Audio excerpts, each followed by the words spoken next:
Welcome to the Onside Podcast.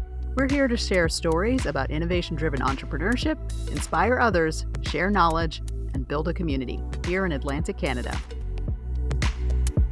Hello, you guys are listening to the Onside Podcast, the podcast for innovation-driven entrepreneurship here in Atlantic Canada. We're building a community, inspiring others, and starting a revolution around innovation-driven entrepreneurship. I'm your host, Alex McCann, and this is our 4th episode, so thanks so much for joining us.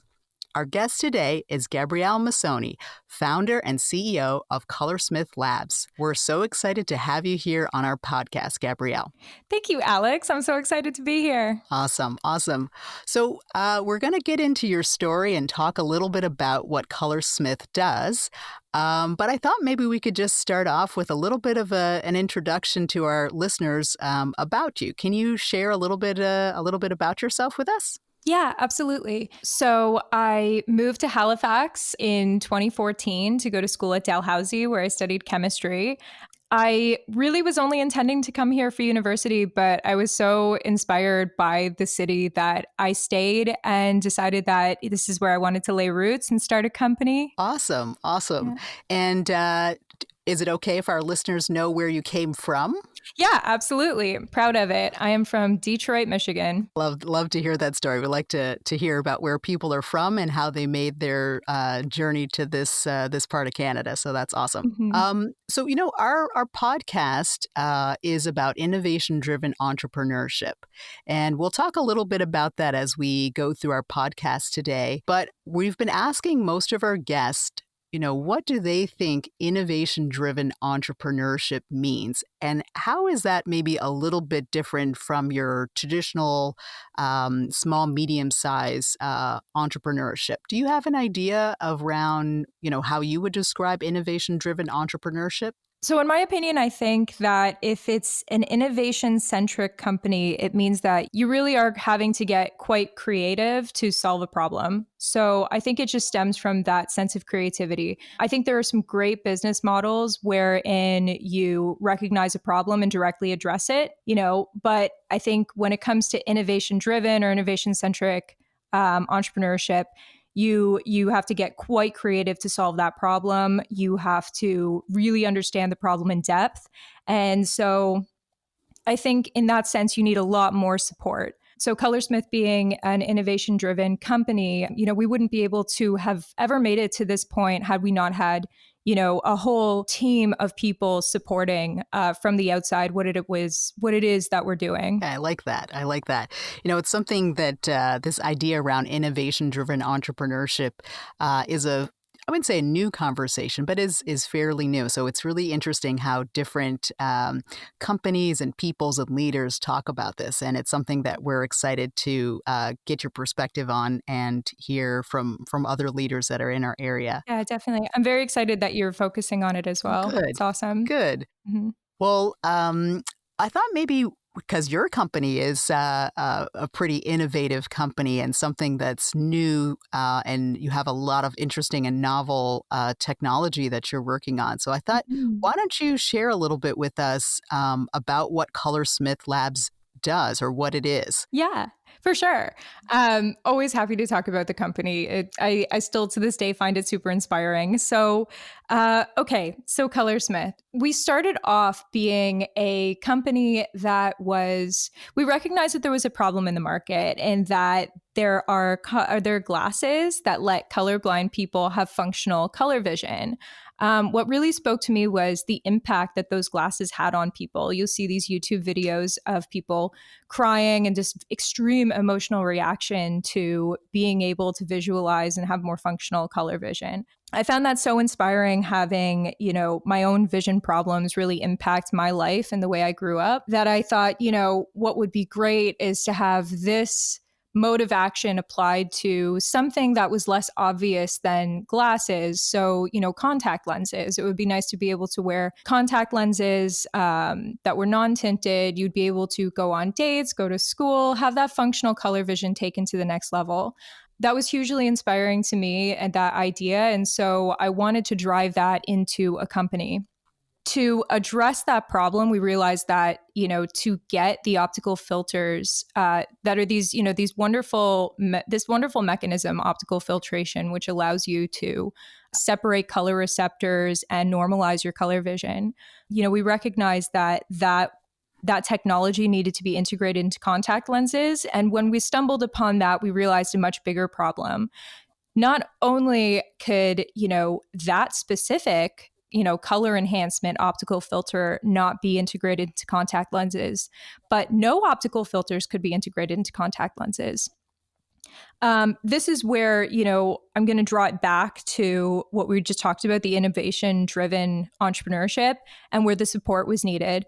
This ended up being a much larger problem than we knew how to address. So, pulling in, technical support from the National Research Council, Dalhousie, St. Mary's University, St. FX, coming up with that first proof of concept design for chemical encapsulation that could move these optical filtering materials into contact lenses. That really, that took a huge amount of external support. And when we did hit proof of concept and were able to get the color enhancement contact lenses, in prototype form, it was a huge milestone for us. And the company has transformed since then to say, why just focus on optical filters for color blindness? Let's focus on all types of optical filters. There's so many different diseases and applications that this technology could be used to, and help millions at the end of the day. So that's, I find this innovation driven entrepreneurship. I think it takes spirited efforts by a huge number of people to actually make happen. And so I'm super happy to have stumbled into a position where I get to be, experiencing that firsthand. Well, I think it's great. And we definitely need people who are open-minded and risk takers to try that, because you're right. With innovation-driven entrepreneurship, you're trying to solve a really big problem, solve a really big problem that has a large global market that needs to be addressed, and find solutions to those kinds of problems, whether it's vision care related or healthcare related. The opportunity to make deep impacts in people's lives can be huge. So I think that it's really, really important that we have people focusing on this. Yeah, and important too, if people have the time, the guts, they should, because it's definitely something that could solve a lot of world problems if people dedicated more time to it, in my opinion. Yeah, that's true. Yeah. That's true. So you seem super passionate about vision care. And I do know, I believe you told me that you have a background in chemistry. So you have the technical expertise and competence to pursue this and go after this particular area of focus around developing new filters for vision enhancement and care. But what kind of inspired you to go down this path? I think you might have mentioned just really quickly your own experience. What inspired you to go down this path? That's a really great question. Honestly, what started it was I've struggled with my own vision my whole life. So when I was a super little kid, I had a condition which went undiagnosed called amblyopia, which essentially means that the connection between your eyes and your brain, they don't really speak. They don't really speak the way they should. So what your brain will do is, in a situation like that, it cuts its losses and it will shut down one of your eyes. By the time that, you're no longer plastic, so when you kind of hit age 8, 9, 10, you start to become more hardwired, so that communication between your eyes and your brain solidifies to a degree, and it's very hard to regain that vision. So that's exactly what happened to me. Mine wasn't caught until, well past the point of, me having gone partly blind. Wow. So as a kid, yeah. So as if that's not bad enough, the treatment for that is to actually cover up your good eye. So I had already gone so, severe in the eye that didn't function that when they covered up my good eye, I essentially had no vision. And I lived like that all through elementary school and then even through a little bit of middle school as well, which was very difficult. It meant that I had to do, all that foundational, education, math, science, English, spelling, how to write, like all of that was, I couldn't see Wow. for all of that. Yeah. And it was extremely hard, not just to make my way through school, which my parents were extremely, strict about. Do good in school. That was their only rule. But, so not only was it difficult to achieve that, but it was also incredibly difficult, socially. Like I couldn't see people. I couldn't make friends as much. Like it was, takes a huge hit on the confidence. And so when the patch came off and I could see again,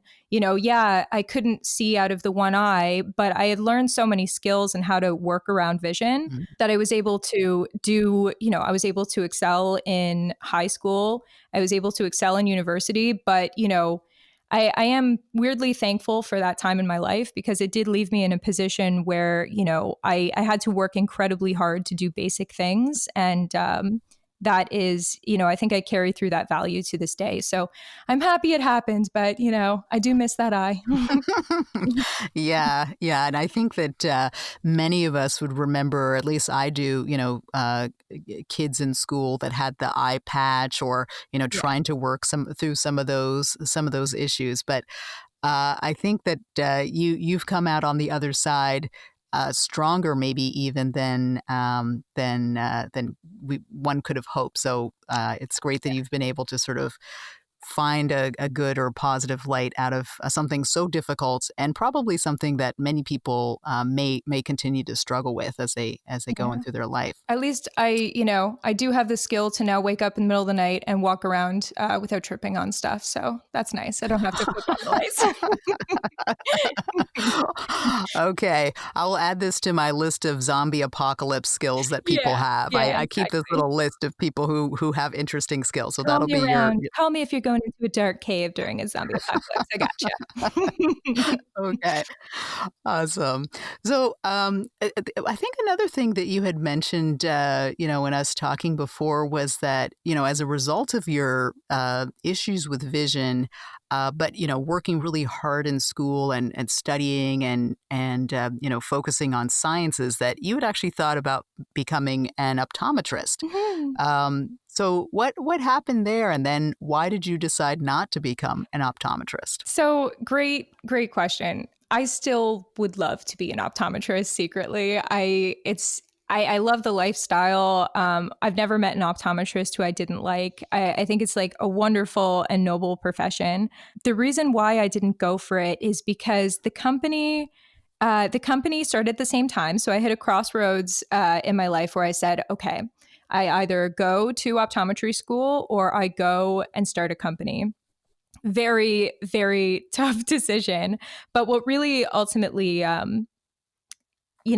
the decision was kind of made for me by, looking at the impact. So with both the company and with the optometry, paths, both of those meant that I could help people with their vision. I could help people, see things that they couldn't see before. I could help give people that quality of life back, which is so inspiring to me. And that's always still been my goal. But the difference is with this company, I get to work behind the scenes and help far more people than I would ever have the bandwidth to do in person as an optometrist. I think, 10, 15 years from now, with when the company, ends up like exiting or being successful, or whatever happens, maybe they replace me with someone who's, a little bit more mature, possibly. But once all of that, happens, I do, I'm still always going to be involved in optometry in some ways. So it's still something that means so much to me. Interesting. Yeah. And the idea for Coloursmith, did you have my understanding is that you had been doing some interesting research that had come about that was quite novel and was a bit new, and so that was kind of the the impetus for you to think about, change, using that as the basis for your company? How did that come about? Well, so honestly, encapsulation technologies I find fascinating from just a chemistry perspective. I find them very, very fascinating. So it's a relatively new field that's being applied to medicine. So you see encapsulation happening a lot in drug release, which is where we first looked at that encapsulation, a drug release encapsulation. And we had said, that's incredibly interesting. And, a lot of work is done to try to get these molecules within the encapsulate to release over time. But what if you didn't release them? What if that encapsulate instead acted as a coating that held these, materials inside and didn't let them come out? In a situation like building these optical filters, the problem with the dyes that make up these optical filters, so literally dyes like actual like dyes that you would tie dye your clothes with, like the problem with that is that they don't have the functionality to remain in contact lenses. They will fall out. They're not biocompatible. There's a whole bunch of problems with them. So instead of trying to create, thousands of new dyes that are useful, I had said, I proposed, why don't we encapsulate and just, use that as a, bioprotective coating that provides the functionalization so they can stay in contact lenses. That was first, that was recognized from scientific research put forward through Princeton University. And I had just applied it instead of a release mechanism, a containment mechanism. And that was the vision I scientifically had for the team. And since then, I mean, it was, I'm happy I started off with that proposition because that ended up being the right answer. We were able to develop that. And so now we're working with, very specialized dyes that we're containing in these contact lenses. So unique, never been used before for these applications, like incredible optical filtering materials that are just, they have the potential to completely disrupt the industry. And we're just allowing them to shine in contact lenses for the first time. Awesome. That's so cool. That's so cool. So I know, you kind of got started with this idea around creating Coloursmith here in Halifax, and you have worked with a lot of interesting players. You have pitched at Volta, and which is a tech incubator here in Halifax. Can you tell us a little bit about what you had to do to kind of prepare for your very first Volta competition? Like what was that like? Oh, I love this story. Okay, so when I had just decided that, I was going to try this thing they call entrepreneurship. I didn't even want to call myself an entrepreneur at that point. I still don't, but like, especially then I was like, I haven't earned my stripes. I don't know if I'm even cut out for this. So one of my advisors had said, just try to pitch at the Volta cohort competition. Like if you can manage to do well in that, then, the decision is kind of made for you because they do give you the seed money that you can, leverage into more and actually kick off your proof of concept or whatever, that first stage that kicks off your company. So I had said, okay, all right, I'm ready. Let's go and do this. I thought I could wing it. True, Gabby fashion. I was like, I bet I could wing it. I like talking. This will be fine. So I ended up,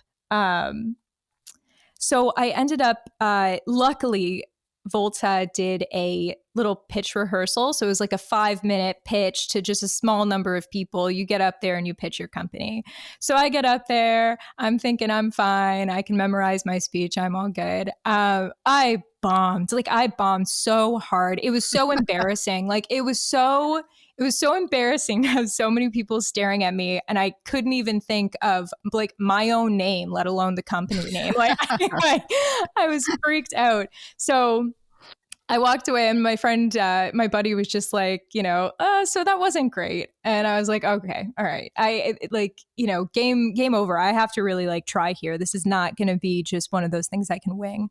So I spent the next week and a half I don't think I spoke words outside of that speech. I wrote down that speech and just had it memorized. I was like singing it in the shower. I was saying it in funny voices. Like I just, I had to lock it down to the point where it was like second nature. I could still do the speech to this day, by the way. That's how ingrained it was. Oh, wow. Okay. I know, it's crazy. But yeah, so I was like, yep. And then when I got to that point, I was like, but it needs something more, now that I felt confident with that, I'm like, I got to do something. I got to do something memorable. Like, it's not enough. Like, so I was like, okay, what are we doing here? We're taking, people who can't see in color, we're letting them see in color. What does that feel like to me? It feels like a magic trick. I'm going to do a magic trick. I got this. I told my advisor, he turned green. He was like, are you crazy? Don't do that. I told my other advisor, and I mean, at this point, like these people are just like, there isn't even a company, right? Like they're just, telling some kid not to get on stage in front of 1,000 people and do a magic trick. But I didn't listen. I was like, no, I got to do this. Call up a magic shop in Toronto, get them to express ship me. Magic tricks having to do with color. I'm like on the phone with this guy and he's so excited. He's like going through his magic stock. Like he's sending me a whole bunch of packages of like, colorful ribbons and flowers and all this crazy stuff. So I get this big package shipped to my apartment and I'm going through it, showing them to my sister, which one would work. She picks this like magic scarf and I was like, great, I'm going to do this in front of everyone. So I get up on stage at the Volta competition and I did the pitch. Like I felt like I nailed it. I kind of, went into second nature mode, but I did the trick. And I could see my advisor in the audience just like head go into hands, but everyone else really liked it. He ended up liking it too. He ended up being like, okay, that was cool. But, like at the time it was like, oh, just nerves, right? But yeah, no. And it ended up being talked about. Like it was interesting and like people thought it was different. And people sometimes they want to show, like depending on the format of the event, sometimes they just want to be interested and they want to feel inspired in the same way that you're inspired. And like I'm kind of a kooky person sometimes, so that's just very in keeping with who I am. And I'm happy that I at least preface this whole company with showing people a little bit of my own like style in at least the first big exposition of what it was that we're doing. Yeah, I think that's great. I think that's great. I mean, I think that, obviously you are growing your company, you're raising funds, you're getting some good traction there. So clearly you have a bright idea. And you have the passion and a little bit of showmanship. It sounds like to make yourself distinguished. So I think that's great. Yeah. And if you're gonna do it, you gotta have fun. Yeah. If it's I know those things can be super stressful. So a little levity sometimes helps. Mm-hmm. That's great. Yeah. So you talked about your competition. You talked about all these things you've done. I know that you're a sole founder. Mm-hmm. You're also a female sole founder. Yes. And you're a female founder who is focused in a STEM field. And you're also, I think that there are maybe a few now, but I think that you may have been one of the early female founders that have made it to Creative Destruction Lab Atlantic, yes. Which is a super, I've been to it, I would describe it as a super intense accelerator with entrepreneurs and other leaders in various industries to kind of help very promising companies reach their potential quicker. And to get some support there. Can you talk a little bit about that experience? Like, is it a bit lonely to be a sole female founder and entrepreneur in a STEM field? So Creative Destruction Labs, first off, is a total game changer. So I'll just start off by saying that. As far as like being lonely, I don't know. I think too much to ever really feel lonely, to be honest. So either about the company or life or something. So I'm always have friends in my head at least. So I never felt super lonely through that program. But I did, it was an opportunity to be the entrepreneur that you need to be, right? So what they'll do is they'll put you through, they'll put you through some tough programming. They'll put you in front of some tough people.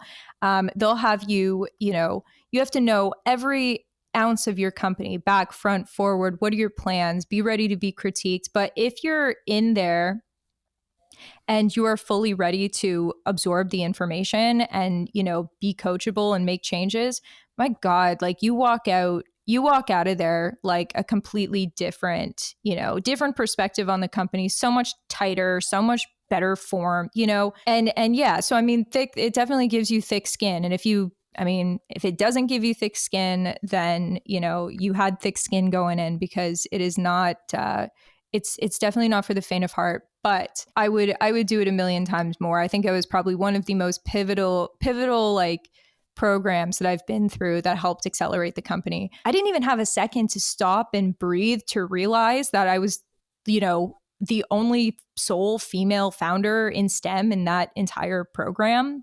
Like that was not, that wasn't something that struck me until after the fact, after I went through and made it through to super session. But yeah, there was pride certainly after the fact and realizing like, oh, wow, that was pretty cool. Like that, I was just so focused on the race, I didn't stop to look at, who was standing next to me. But, once I did, I was, it was an honor. It made me even more proud to, be in a position I'm in to have, to have achieved that. So like, yeah. And being the support you get through that program, like I couldn't even tell you, night and day. Coloursmith is night and day after. And I think you've been able to get some good advisors and who've supported you beyond your CDL experience as well. Oh, yeah. Our entire pre-seed round was CDL, primarily CDL based, and just fantastic. Like you have people from VC firms in that room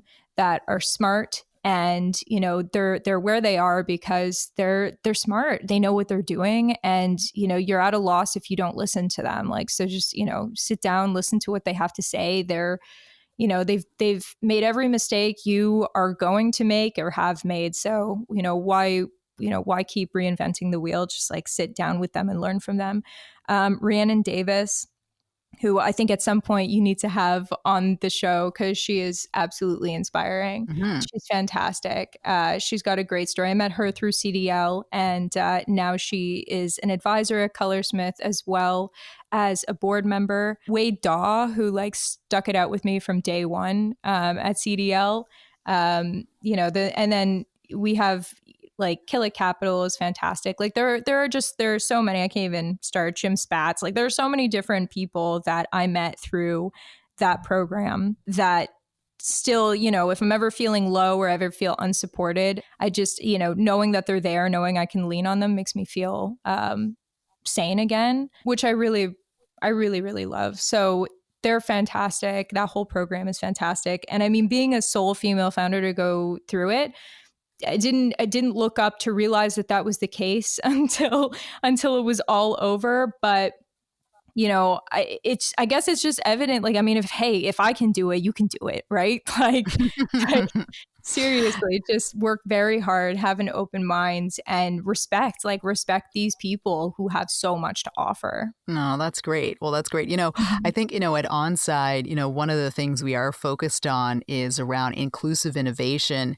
And I think your message is super inspiring to lots of other people who are out there, who are looking to blaze their own trail or find their own path. And so that's some really good perspective.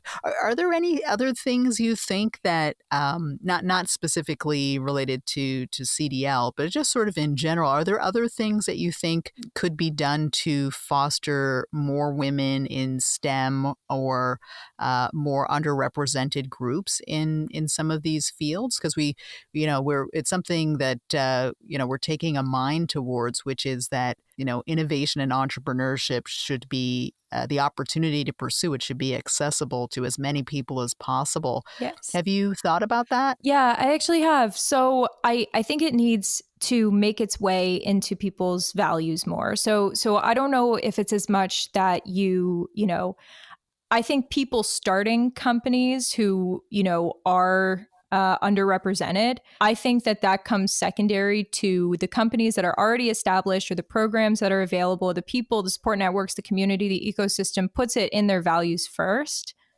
that they want to support underrepresented people. And then as a result, underrepresented people will start coming forward and, saying that, yeah, you know what, I feel like I can do this. Like, you obviously believe in me enough that this has made it into your values. Like, I'm here, I'm ready to go. So I think that that's the first step. As far as groups that are doing that, man, like Halifax still impresses me to this, to this day, the things that are popping up. So Atlantic Women's Venture Fund, awesome. ACOA is always supportive of, people who are underrepresented, like hugely supportive, hugely supportive. The National Research Council, like also hugely supportive. There's programming that, is specifically, trying to drive people from who are underrepresented in the entrepreneurship ecosystem to come forward and to establish companies. So I mean, it's definitely happening, but I think the more it fits into people's, the more it fits into the values, the more is going to drive, an awakening of just people with great ideas to come out and just, put a stake in the ground and say, here's what I care about. Here's what I'm going to create. Like, look out. Yeah. Just give people a little space, and then they'll have the opportunity to shine and to show what they can do. Yeah. Encouragement. Yeah. I mean, you gotta plant a seed to see it grow. Yeah. Right. Yeah. I think that's really good. One thing you mentioned some supportive folks in the ecosystem that have helped you or helped Coloursmith grow, and sometimes companies in Atlantic Canada in general, and then maybe more specifically female founders, for example, who are seeking funding, find some difficulty in being able to, attract funding, even if they have great CEOs like you, have a demonstrated value with their company. What have been some things that you've been able to do to attract funding in this kind of environment? Are there certain things that you've been able to do? I think that would definitely be of interest to our listeners. Yeah, for sure. Okay, so to answer this question, I'm going to reel you right back to what I learned as step one in the business, which is, your business model. When you're looking at, your company, you're saying, okay, there is a problem that exists in the world and I'm going to solve it in this way. I think that you need to apply. I think that's a great just general lesson. So listen first, act second. I think that's a fantastic general lesson for everything. And I've used that lesson in funding. That's my philosophy when it comes to funding is listen to what people want to support and then apply for funding for specifically that thing. So, there's a lot of funding out there to, for example, a lot of funding to hire people. So you see a lot of wage subsidies, people trying to encourage you to hire young, get youth in through the door, get them working, get them the skills they need to really excel in their life. So that's, I recognize that. And I had said, okay, so they want to fund youth. I need employees. I should hire youth. But what does that mean? It means that they're going to come in unskilled. They're going to need to learn a lot. There's going to be a massive learning curve. It could be tough. So I dedicated infrastructure to taking people who, maybe didn't start off having the skills, but you develop them into people who have the skills and you use that kind of funding in your favor. We had our whole original chemistry team had started off as students, and since then have either graduated or are close to graduating and are doing really miraculous stuff. See, the thing is you don't want to invent too much. You mostly just want to understand the science that's out there and apply it to your technology. And you don't need a a super PhD to do that all the time. Sometimes you just need that base foundational team of people who are hungry, scientifically competent, and ready to go. So that was, recognizing that there were grants out there to support people like that, recognizing that I was going to be doing good for the region by actually enacting that, and then moving these people and giving them the skills into the company, putting their names on patents, like getting them skilled up and ready to go. I mean, they're fantastic. Like they're in the lab currently right now. We just had Scrum this morning. They're in the lab right now, actually working with commercial contact lens materials, which had been shipped over by a partner, and integrating additives directly into these lenses to do our first ever pilot project. Like I could have gone by the book and hired a bunch of, MSCs, PhDs, and there is some funding for that. But, I wanted to raise a team. Yeah. So that's what I did. That's great. Well, I think, you're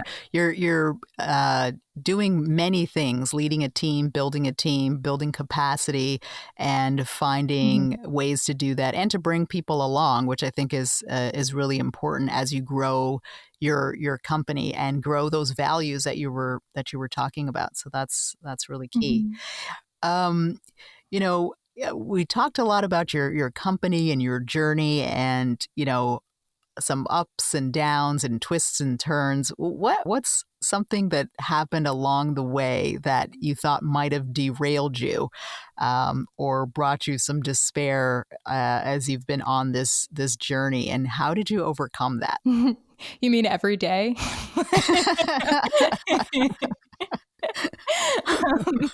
It's pretty much like a daily occurrence at this point.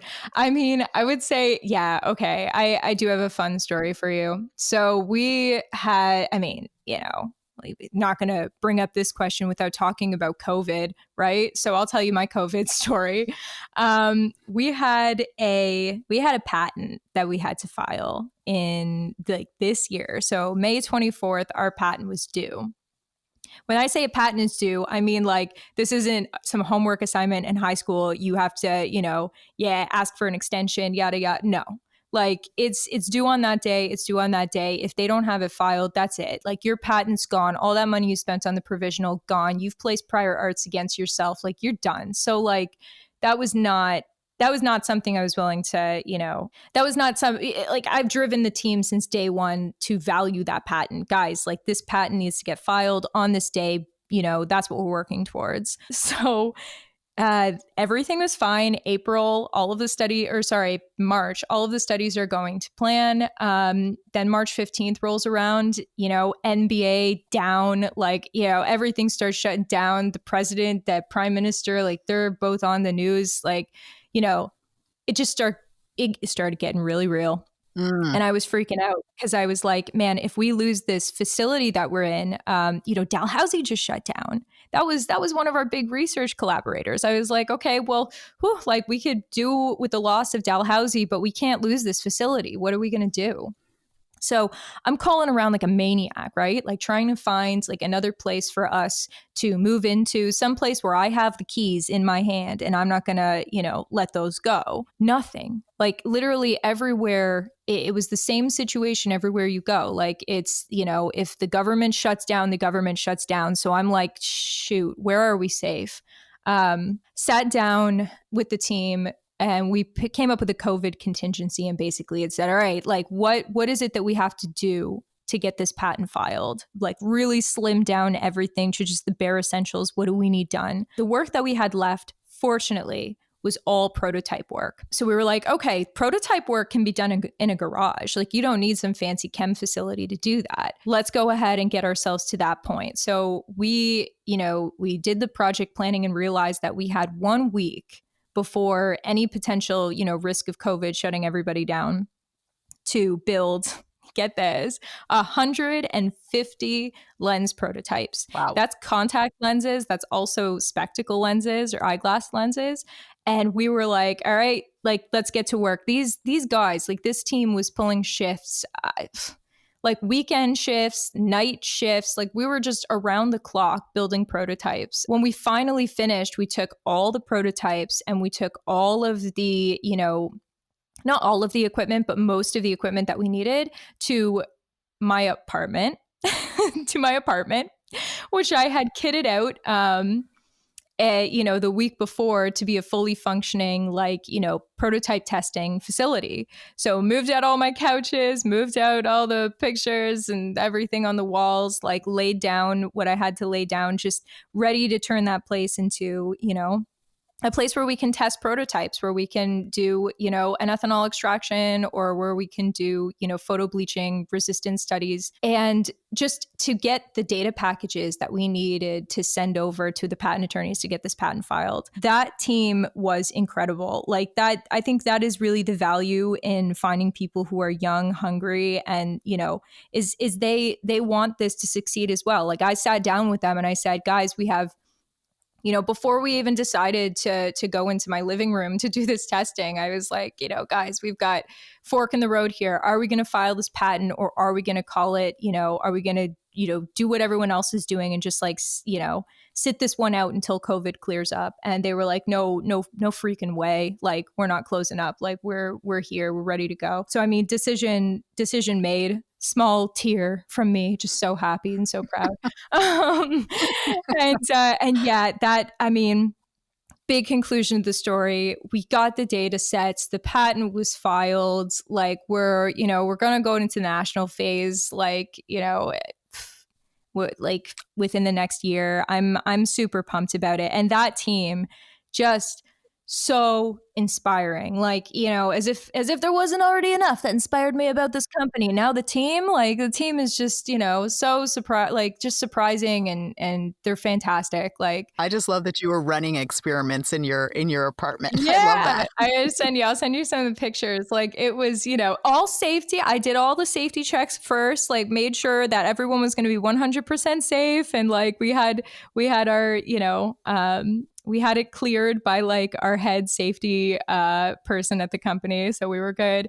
But at the same time, yeah, it was truly just like we needed a garage. We don't have garages because this is Halifax. No one has a garage, so living room it is. I like it. I like it. I like the tenacity. Yeah. So okay, your story's pretty unique, and just based on what you just told me about your scrappiness, is entrepreneurship nature or nurture? What do you think? Yeah.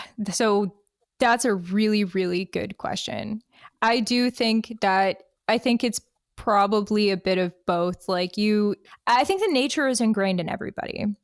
There is something that everybody cares about enough to drive them to do something with, you got to find that thing that really inspires you. It's my belief that everybody has it, it's just a matter of discovering it. So I think that's where it comes from a nature perspective. But, from a nurture perspective, not everyone has the nurture. That's where it really starts to delineate, because, especially, going back to what we were discussing earlier about innovation driven entrepreneurship, you need that nurture. Like no one comes in to, teach you how to do this. And, so you got to be scrappy, pick up bits and pieces wherever you can, be organized enough to compile it into an overall message and a philosophy that you have, care enough to be doing it at 2 a.m. But I think that's there. I think if you care enough, it's there. You see people who get really invested in projects, hobbies or projects, or, like a cold case or something like that. Like you see these people get really into it. In my opinion, there's no difference. That's that same kind of drive. It's just, mine happens to be a thing that, we hope to, make money off one day. And that's not bad either. That's not bad either. I'm sure the investors would agree. Well, we're getting close to the end of our time here, but one final question is, if you could turn back time, what would you say to yourself 10 years ago? So yourself today, looking back to tell yourself, when I was 19, let me see. Let me go right back. Well, it was, 19-year-old Gabby, I really would have told her to go back to class. But yeah, that was, if I did have to, if I wanted to teach myself one lesson, then it probably would have been to care about something, to find something that you care about and push it to the extreme. I always cared about vision. And even at 19, I was either, I can't remember at 19, I was either volunteering for or working for the CNIB, not driven enough. I was still more interested in figuring out who I was. And I think that was an important thing to do. But I mean, what a wasted opportunity. I could have, at 19, I could have been focusing on ways to improve the state of vision care like I am now. If I could go back, I would have just said, hey, look, your inactivity is not going to solve any problems here. So you owe it to the world to get out there and try your best at something, anything. Because, I don't want to be complacent in this thing called life. I want to do something that's going to be impactful and that's going to matter and that's going to help people, that's going to leave some kind of legacy. So at 19, what am I waiting for? Why am I wasting time? Go, get to work. Well, yeah. I think you still have a lot of time on the horizon and you're making some great strides. But I appreciate what you're saying about finding that passion and that focus to drive something forward and make an impact. And I think that you're doing that. And I hope that you'll continue to do that. And with that, I want to thank you so much for joining us on our Onside podcast today. If folks are interested in learning more about Coloursmith or the company, what's the best way that they can follow you or all that kind of stuff? Yeah, so we do have a Twitter, so it's Coloursmith Labs, COLOUR, spelled the Canadian way. But honestly, the best way to come and talk to me is to shoot me an email. Let's go out for a coffee. That's always my favorite. I agree. Yeah, so my email is Gabbrielle@coloursmith.com. Okay, that's great. Thank you so much. And thank you, Gabrielle, so much for sharing your story with us today. Our listeners really enjoyed hearing your great insights and your experience with your company, Coloursmith. So exciting to hear about that. I also want to thank our audience for tuning in and listening to the Onside podcast. And for more information on innovation-driven entrepreneurship, feel free to subscribe to our podcast and share it. And to see some of the pictures that Gabrielle was talking about at her apartment lab, check out our Onside Twitter, which is @OnsideNow. Thanks everyone for joining, and we look forward to having you listen in on our next podcast.